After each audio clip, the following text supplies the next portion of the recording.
it-traffiku ġġamjati li reġgħu qed jaraw it-toroq tagħna huwa kundanna tripla għall-Gvern ta' Joseph Muscat fit-traffiku, fit-trasport pubbliku u fit-taxxa li jagħmel fuq il-petrol u d-diesel tant għaljin f'Malta illi llum huma serqa ta' bejn 10 u 13 euro f'kull 30 euro fuel illi nagħtu lill-karozza.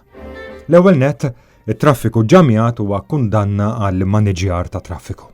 Il-ħatriet tal-bażużli qed ikollhom il-konsegwenza naturali tal-inkompetenza. Il-Chief Executive tal-Partit Laburista James Piscopo mar Transport Malta jimpala salarju kbir b'konflitti ta' interess kbar ukoll. Imma r-riżultat huwa ċar, traffiku għar. Kundanna wkoll għat-trasport pubbliku.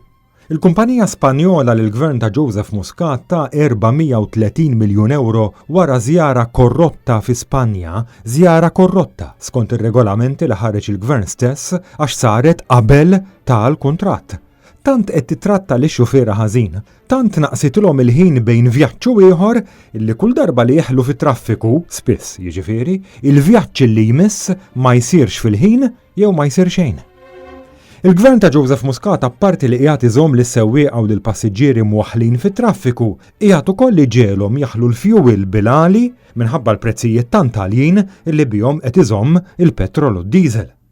Tant huma għaljin li kważi 6 snin ilu f'Jannar 2011, Joseph Muscat kien organizza protesta kontra l-prezzijiet tal-petrol u d-diesel illi dak iż-żmien kienu bħal tal-lum, imma meta l-prezz internazzjonali taż-żejt kien id-doppju tal-lum.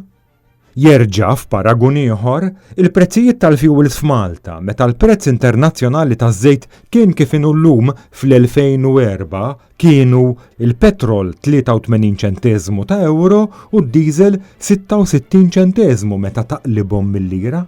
Jiġifieri meta kien hemm l-istess prezz dinji taż-żejt, il-petrol f'Malta kien 44 ċenteżmu orħos fil-litru mill-lum u d-diesel kien 48 ċenteżmu orħos. Din is-serqa llum li qed ninsterqu kull darba li nagħtu 30 euro fuel lill-karozza, serqa ta' 10 euro f'kull 30 euro petrol u serqa ta' 13 euro f'kull 30 euro diesel.